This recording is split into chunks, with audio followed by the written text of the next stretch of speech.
No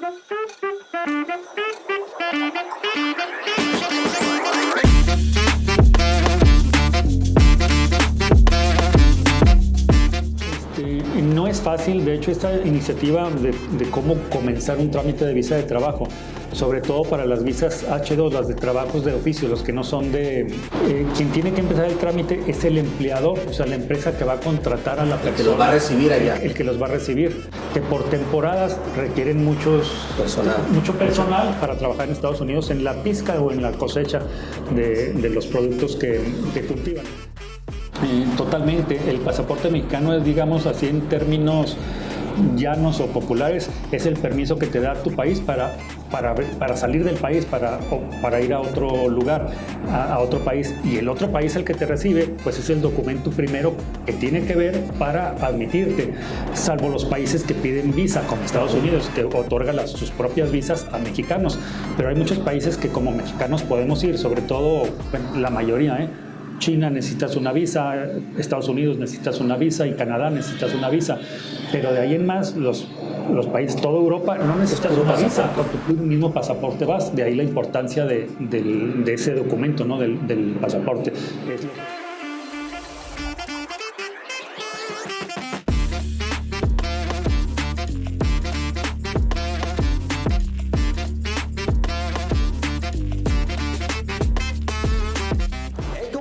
Es un gusto volver a conectarnos a través de nuestras plataformas.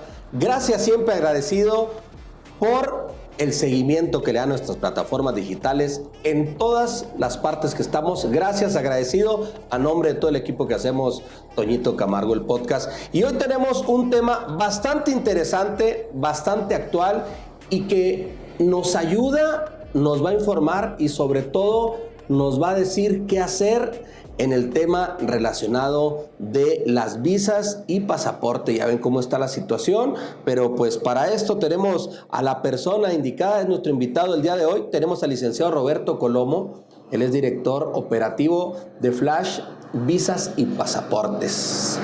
Muchas gracias, Toñito. Así aquí estamos a tus órdenes para ver qué información valiosa te puedo aportar para la gente que te ve y te escucha. Claro que sí, yo creo que el tema de las visas yo creo que mundialmente han hecho canciones, han hecho películas, han hecho series relacionados tanto a la visa como al pasaporte. ¿Por qué es tan importante una visa? Una visa es el documento que te permite entrar a un país, principalmente de visita, es como lo usamos nosotros, pero también con trabajo, por cuestión de negocios, como estudiante, etcétera. Es el permiso que te da ese país. Si no tienes una visa, no puedes ir a Estados Unidos o cualquier país que solicite una visa. Para la gente que necesita viajar por este motivo, viaje de negocios, trabajo, etcétera, pues la visa es el documento único e indispensable. Por eso la importancia de contar con una visa.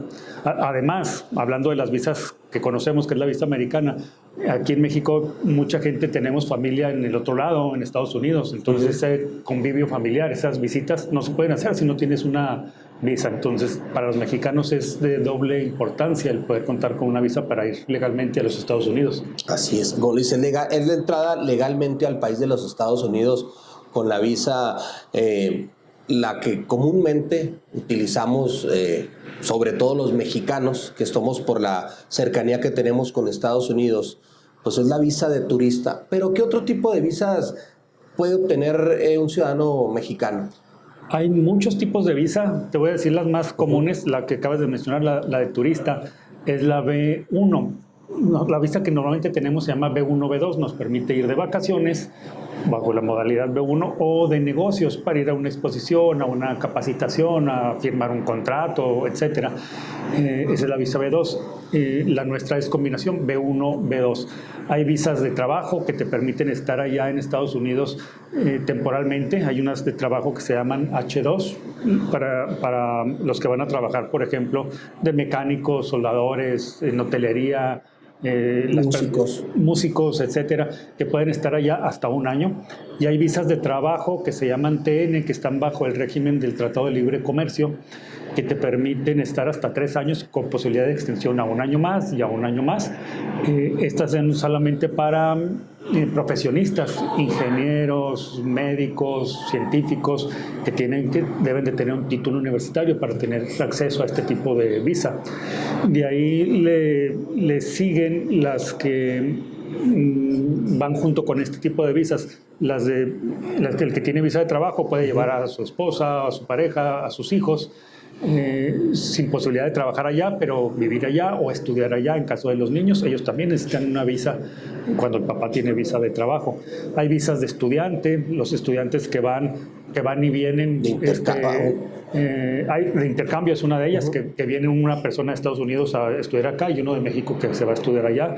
O si alguien se va a estudiar un semestre a Estados Unidos, es una visa de estudiante permanente que va a estar allá en Estados Unidos por más tiempo. Hay diferentes tipos de visa de estudiante. Pueden ser las más comunes, la de trabajo, la estudiante. Otras que también se usan mucho en México son las visas de prometido, la que le llaman visa K. ¿Cuál es? Cuando te vas a casar, bueno, tú no, cuando alguien se va a casar con alguien en Estados Unidos, ya sea la mujer se va a casar con un norteamericano o un hombre que se va a casar con una mujer norteamericana, esa persona puede tener ese tipo de visa, la de prometido, para irse a casar a Estados Unidos, y ya casado en Estados Unidos puede tramitar su residencia permanente, pero entra primero con una visa de prometido. Y hay diferentes tipos de visas, diplomáticos, otras más complicadas, hay menos de visas. Sí, ahora te diré 20, 25 tipos de visa.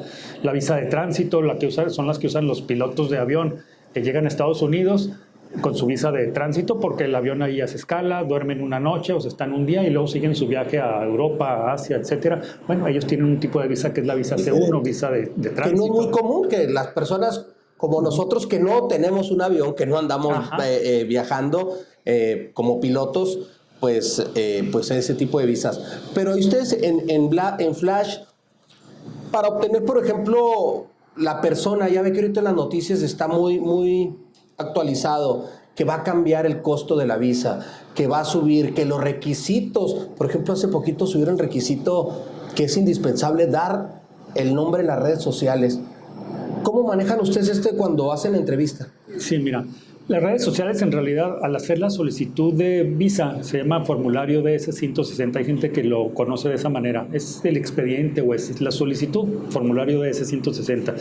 Desde ahí cualquier solicitante de visa, sea por primera vez o de renovación, sea de estudiante, de trabajo, de turista, todos tienen que poner los nombres de sus redes sociales, todas las que tengan. Sin embargo, hace poco, cuando se suspendieron de manera temporal, ahorita ya reactivaron las visas de estudiante por problemas políticos allá con Medio Oriente y cosas así, que algunos estudiantes protestaron en universidades de Estados Unidos. El presidente de Estados Unidos detuvo o puso en pausa las visas de estudiante e implementaron una segunda revisión, una revisión más profunda a ese tipo de visas, las de estudiante nada más. Sí. Y se supo que era para revisar, entre otras cosas, las redes sociales. Sin embargo, esas siempre han estado a disposición de que el gobierno de Estados Unidos las revise, por eso están en la solicitud. No a todas se las revisan a solicitantes que puedan tener cierta duda o cierta sospecha de que van por otros motivos. Vaya, si pides una visa de turista y el oficial cree que no voy de turista, que voy a trabajar, revisa todo mi perfil, en qué trabajo, mis redes sociales y muchas cosas. Si encuentra algo que no le guste, no me dan la visa.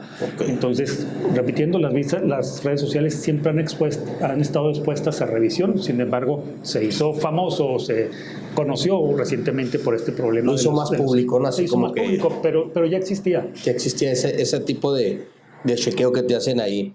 ¿Cómo podemos nosotros acercarnos, o las familias que por primera vez quieren, lo comentabas ahorita, sacar una visa de trabajo?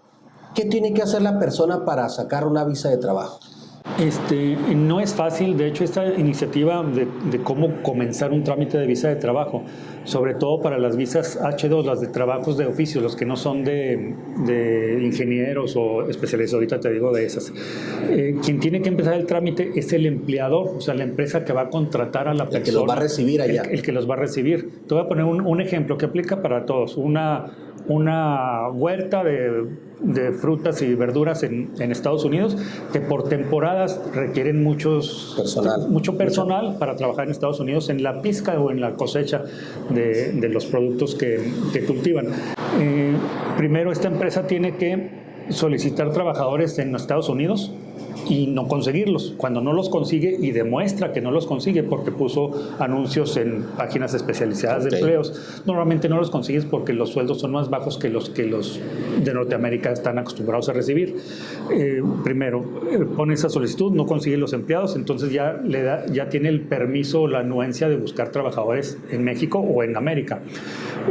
Tiene que cumplir ciertos requisitos en el gobierno de Estados Unidos antes de solicitar al trabajador, cumplir con requisitos legales como pago de impuestos, estar bien establecido, el producto que venda que sea legal, pagar impuestos.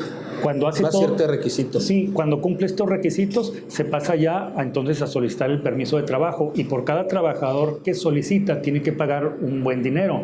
Anda algo así alrededor de los $500 por persona que va a solicitar trabajo.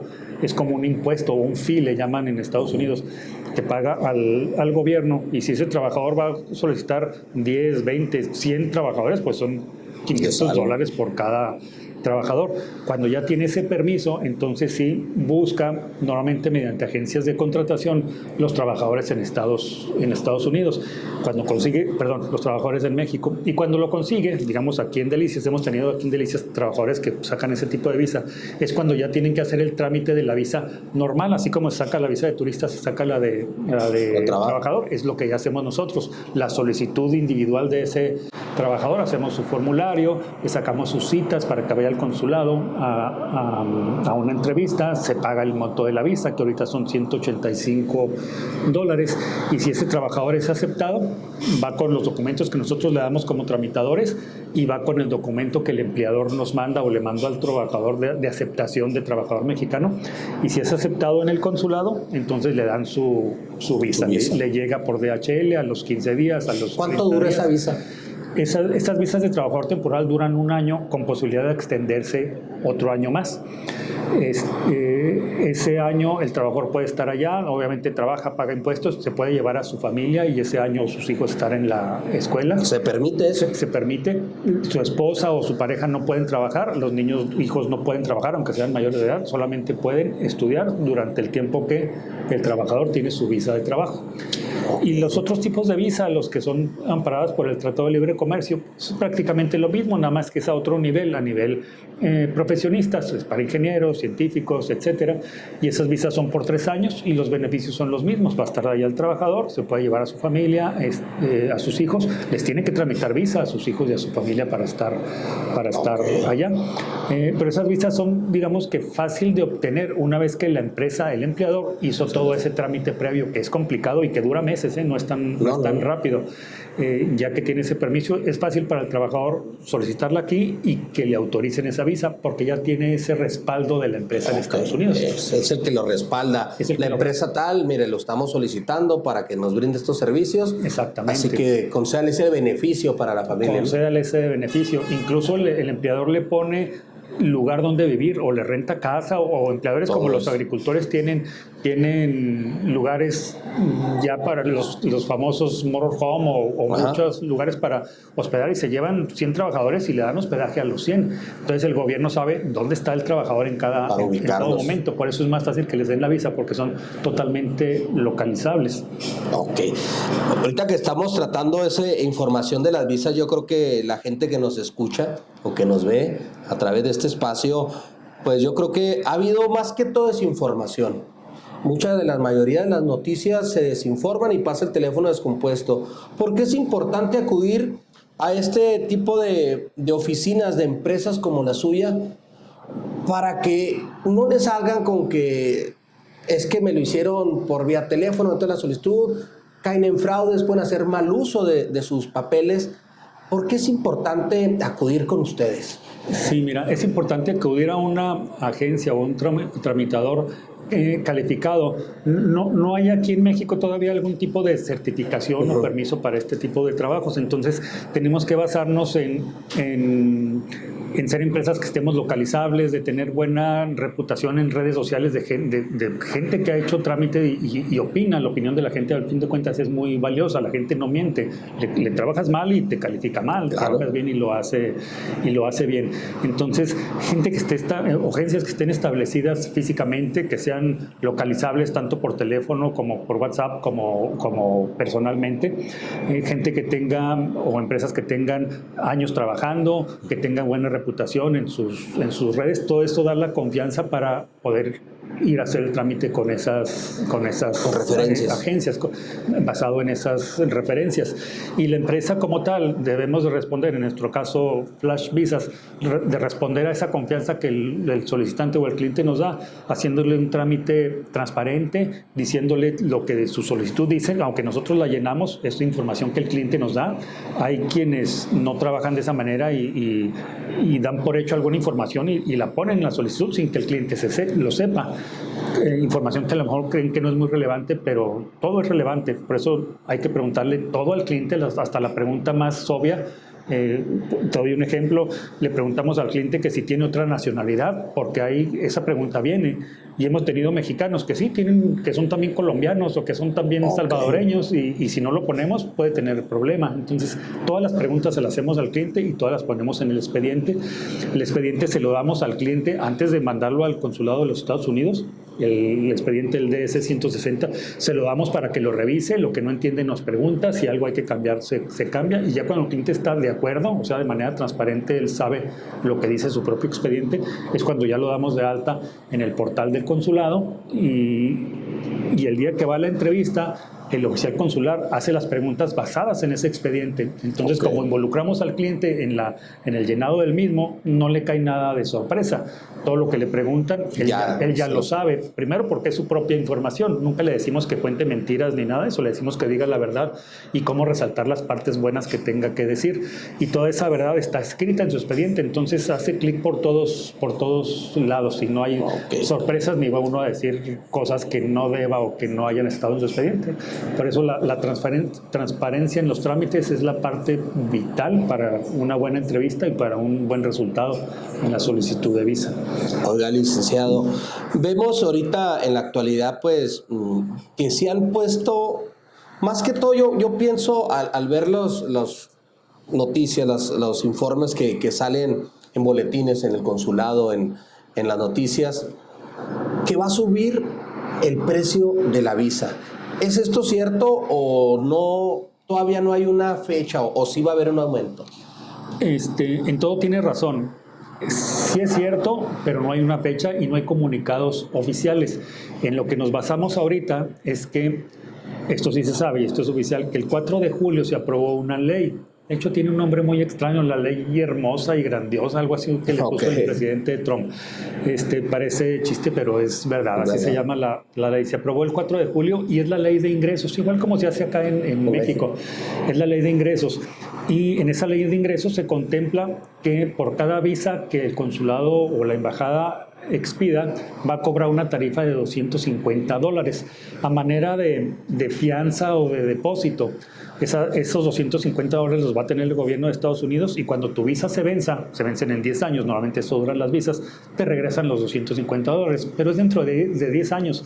O sea que en términos prácticos, tú das esos $250 y pues ya diles adiós, súmalos a tu costo de la visa. Porque en 10 años, no sabemos cómo va a funcionar, pero la teoría dice, si en 10 años te regresan los 250, pero renuevas tu visa, pues te los vuelven a pedir, que los vuelvas a dejar de fianza. Entonces ahí se van a estar tus $250 extra. Entonces, la ley dice que se va a cobrar eso, por lo tanto lo consideramos un hecho, pero no ha mencionado el mecanismo mediante cómo se va a cobrar. Creemos que va a ser mediante alguna transferencia, porque las visas también hace una semana, antes se pagaban en efectivo en el banco, ahora hay esta modalidad de pagarlo en efectivo o mediante transferencia. Suponemos que el depósito de 250 va a ser en la misma modalidad, pero no dice cuándo. Sin embargo, el año fiscal de Estados Unidos comienza en octubre. Suponemos que esta ley que se aprobó va a tomar vigor, va a tener vigor a partir de octubre. Y si no es en octubre, pues va a ser en enero con el año calendario. Hay que considerar entonces que a partir de octubre o de enero ya vamos a tener que ahorro. apoquinar esos $250 adicionales a los que ya cuesta la visa, que son $185. Ya son $435, más de $8,000 que va a costar una visa. Ok. En su agencia de trámite de visa y pasaporte, por ejemplo, le otorgan la visa a una persona. Es castigado, pues hay muchas formas que te pueden castigar la visa. ¿Ustedes también hacen solicitud de perdones? ¿Tramitan solicitud de perdones? No lo hacemos, fíjate. Y no estoy digo que lo vayamos a hacer, no porque no sepamos, sino porque el perdón es un trámite jurídico que se tiene que hacer por un abogado de Estados Unidos. De hecho, aquí en México, quien te hace un perdón es solamente un intermediario. Quien recibe la información, puede estar bien informado la persona, asesora al cliente y le cobra incluso, pero el trámite lo tiene que hacer un abogado en Estados Unidos, entonces hay que tener ese contacto, ese intermediario allá. Los perdones son caros, el perdón más barato son dos tarifas, 950 y 1,175, si mal no recuerdo, dólares, los perdones, más lo que cobre el abogado, que normalmente suele ser una cantidad similar. O sea que hay perdones que pueden andar alrededor de los $2,000. Y nosotros no entramos en esa dinámica. Lo que hacemos es escuchar al cliente qué problema tiene para asesorarlo a ver si necesita perdón o no. Porque muchas veces la gente cree que necesita un perdón o leyó en Facebook o le dijo el primo de un amigo que ya te amolaste, necesitas un perdón, y no es cierto. En ocasiones nada más tuvo un problema leve, a lo mejor le quitaron la visa y lo castigaron, pero te doy un ejemplo, lo castigan por 5 años y ya pasaron esos 5 años, esa persona ya no necesita perdón, pero se quedó con la idea de que como le quitaron la visa va a necesitar un perdón. Okay. Por eso es bueno escucharlo y decirle, ya pasó el tiempo que tu problema y ya no necesitas un perdón, ya puedes hacer una solicitud de visa normal como cualquier otra persona. En los perdones hay mucho práctica informal que se presta a malos manejos. Okay. Uno le puede decir a la persona, sí, necesitas un perdón y te lo dejo en tal dinero, y resulta que no doy perdón y ni lo tramitan porque no lo necesita y nomás le bajan el dinero. Hay mucha estafa en este giro, por eso volvemos a lo que mencionábamos al principio de la intervención, que hay que acercarse con empresas que tengan respaldo, confianza, alguna trayectoria para no caer en estafas. Que sepa del tema. Pasaporte mexicano, ¿quiénes lo podemos obtener? Porque también ya en México, a raíz de una oleada de mucho migrante que viajó por el territorio mexicano, se les dieron permisos de estancia en México. Vamos a hablar aquí en México. ¿Quiénes califican o quiénes pueden solicitar un pasaporte mexicano? Bueno, el pasaporte es para el ciudadano mexicano, no para el que tenga un permiso de residir aquí. Digamos que viene alguien de Centroamérica, el gobierno sí da muchas facilidades para que se queden aquí de manera temporal o permanente, y temporal te puedo hablar de 6 meses a 2 años, a tiempos largos, pero esas personas no pueden sacar un pasaporte como ciudadano mexicano porque no lo son. Entonces el pasaporte es solamente para ciudadanos mexicanos, y hablando de mexicanos, todos tienen derecho a un pasaporte. De hecho, es un derecho que tiene la persona. Cuando a veces no lo pueden sacar porque les falta un requisito, hay vías legales para obtenerlo porque están en su derecho de pedir un pasaporte y que se los otorguen o que se los nieguen fundamentados en alguna ley de migración que se los puedan rechazar. Menciono esto porque a veces los requisitos son un tanto estrictos y si no los cumples no te dan el pasaporte. Un ejemplo muy claro, hay gente que nació hace mucho tiempo, que nació en algún pueblo donde antes del registro civil se escribía a mano las actas y hay algún error. Y ahora que ya está todo digitalizado, tienes un acta de nacimiento donde tienes, por ejemplo, Pérez con Z y es con S. Y era con S en tu acta de nacimiento original. Y por ese motivo tu CURP no aparece certificada o validada y esa persona no le dan pasaporte. Sin embargo, esa persona es mexicana, esa persona tiene su acta de nacimiento y tiene derecho a que se le dé un pasaporte. Si la ley no se lo da porque no cumple con ese requisito, el mismo Estado o la ley le tiene que dar las facilidades para arreglar su situación y poder arreglar el pasaporte. Entonces todos tenemos derecho a tener un pasaporte, aunque en un momento no tengamos los requisitos, podemos solventarlo. Ustedes como agencia que tramitan este tipo de visas, de pasaportes, ¿El pasaporte mexicano hasta dónde abarca, hasta dónde nos ayuda a entrar a otro país? Totalmente. El pasaporte mexicano es, digamos así, en términos llanos o populares, es el permiso que te da tu país para salir del país, para ir a otro lugar, a otro país. Y el otro país al que te recibe, pues es el documento primero que tiene que ver para admitirte, salvo los países que piden visa, como Estados Unidos, que otorga sus propias visas a mexicanos. Pero hay muchos países que como mexicanos podemos ir, sobre todo, bueno, la mayoría, China necesitas una visa, Estados Unidos necesitas una visa y Canadá necesitas una visa, pero de ahí en más los países, toda Europa no necesitas una visa, con tu mismo pasaporte vas, de ahí la importancia de ese documento, ¿no? del pasaporte.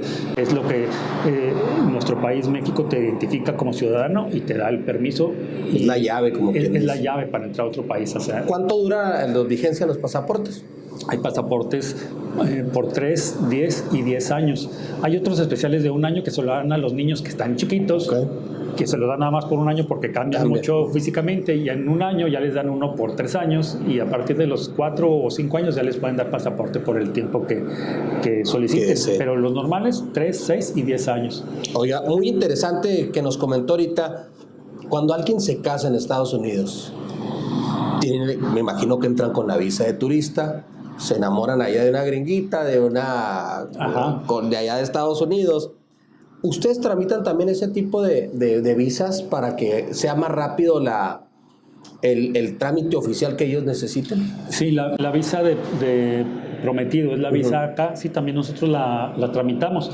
Son requisitos muy similares a la visa de turista, pero se le añaden algunas cosas. Por ejemplo, bueno, esto no es parte de los requisitos que se hacen durante el trámite, es parte de los requisitos que van a la entrevista.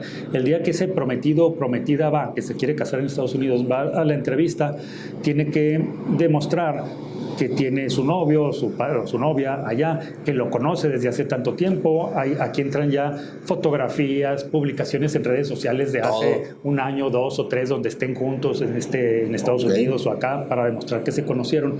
Porque específicamente esta visa de prometido para matrimonios en Estados Unidos se presta mucho a los arreglos bajo la mesa.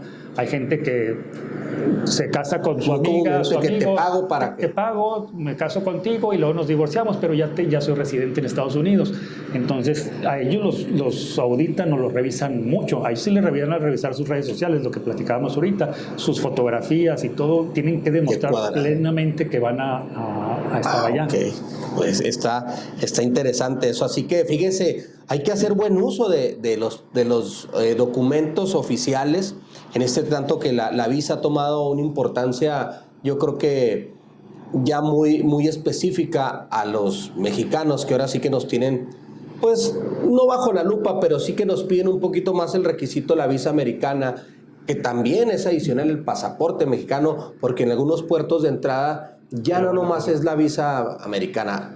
Permíteme tu pasaporte mexicano. Exactamente, ¿verdad? Sobre todo cuando viajas en avión, debes de llevar tu pasaporte, tu visa, y luego ahí te tramitan un permiso adicional para poder salir del aeropuerto, que es zona franca o zona internacional. Lo que se hace, por ejemplo, los que vamos por tierra, vamos porque estamos en Chihuahua y agarras un carro y en 4 horas estás al Paso. Si viajas ciertas millas después del Paso, más allá del Paso, necesitas también ese documento, el I-94. Pero en la práctica, aquí en los cruces que son por tierra, en carro o caminando, no nos piden el pasaporte. Las reglas o los requisitos que tú puedes leer en la página del consulado dicen que hay que llevar el pasaporte, pero no lo piden. Te lo digo por experiencia propia, lo he hecho muchas veces y mis clientes han ido a tramitar ese permiso y no les piden el pasaporte I-94, el pasaporte al tramitar el I-94, cosa que sí lo piden cuando viajan en avión. En avión. ¿Por qué cambia esta ley? Este requisito. Será cuestión de la frecuencia o lo común. Te voy a decir mi opinión personal, porque alguna razón por la que por la que se aplica diferente esta ley, creo que es el criterio de las personas que están en la entrada, que saben que en las fronteras pues es muy común el cruzar para ir a comer, para ir de paseo, para ir un fin de semana y te regresas. La muestra está en que cada fin de semana tú vas a cualquier puente de cruce de Estados Unidos y está hasta el gorro de carros formados o de gente formada para cruzar. Entonces creo que por eso se facilita un poco más la obtención de ese permiso sin el requisito del pasaporte, cosa que por avión no es igual. De avión no vas unas horas, no vas a comer a Estados Unidos y te regresas, vas a cosas más importantes o cosas más duraderas y es cuando nos piden el pasaporte. Ok, pues agradecemos toda la información, yo creo que es muy valiosa, es muy necesaria, ya sea para las personas que por primera vez van a tramitar la visa o el pasaporte, o así como los que van a renovar o los que quieren irse a trabajar, o a los estudiantes que también buscan esa oportunidad de un nivel académico pues más amplio. Más amplio. Entonces, ¿dónde lo encontramos? ¿Las oficinas, teléfono, red social? Mira, aquí en Delicias estamos, la oficina de Flash Visas está en la avenida Sexta Oriente, esquina con calle Primera Oriente, justo enfrente o en diagonal al edificio Lerdo de Tejada, este edificio donde se hacen todos los trámites del gobierno. Incluso ahí está la oficina de los pasaportes. Okay. Estamos a un costado del teatro, entonces eso es como ya es un punto referente. Sí. Y ahí está nuestro anuncio grande de Flash Visas. Abrimos de lunes a viernes de 8 a 4 de la tarde. Nos localizan también por teléfono y WhatsApp. El teléfono es el 614-423-7323. Atendemos mucho por WhatsApp, de hecho hay gente que tenemos, y mucha, de otros estados, de la Ciudad de México, de Yucatán, tenemos muchos clientes, y ellos nos han contactado por WhatsApp y ahí hacemos toda su asesoría, su trámite, su documentación, nos la envía y se la regresamos por ese medio. Y nuestras redes sociales todas se llaman Flash Visas. TikTok, Facebook, Instagram, Flash Visas, y aquí nos encuentras. Y nuestra página de internet también se llama flashvisas.com.mx. Ya lo saben, si usted va a tramitar por primera vez, si va a hacer la renovación, trámite, vaya con la gente especializada a Flash Visa. Muchas gracias, licenciado Roberto Colomo, por esta información tan valiosa que yo creo que las personas que nos escuchan, que nos ven, le va a ser de suma importancia. Muchas gracias, Toñito, por el espacio, y sí, espero que esto que es tan visto en tu red, en tu difusión, sirva para orientar a algunas personas, y si hay alguna pregunta que no abordamos aquí y ellos la tengan, pues ahí están nuestros medios de contacto para que nos pregunten lo que quieran y tengan la confianza de que al hablarnos a Flash Visas van a tener un aliado confiable y transparente para orientarlos en sus trámites migratorios. Okay. Aquí les voy a dejar la información en las plataformas. Para cualquier duda, aclaración, no se vaya con la finta y sobre todo cuide ese pasaporte, cuide esa visa que la verdad va a conocer, va a disfrutar, va a visitar familiares, yo creo que es lo primordial, y sobre todo haga buen uso de estos documentos. Es correcto. Hasta la próxima. Hasta la próxima.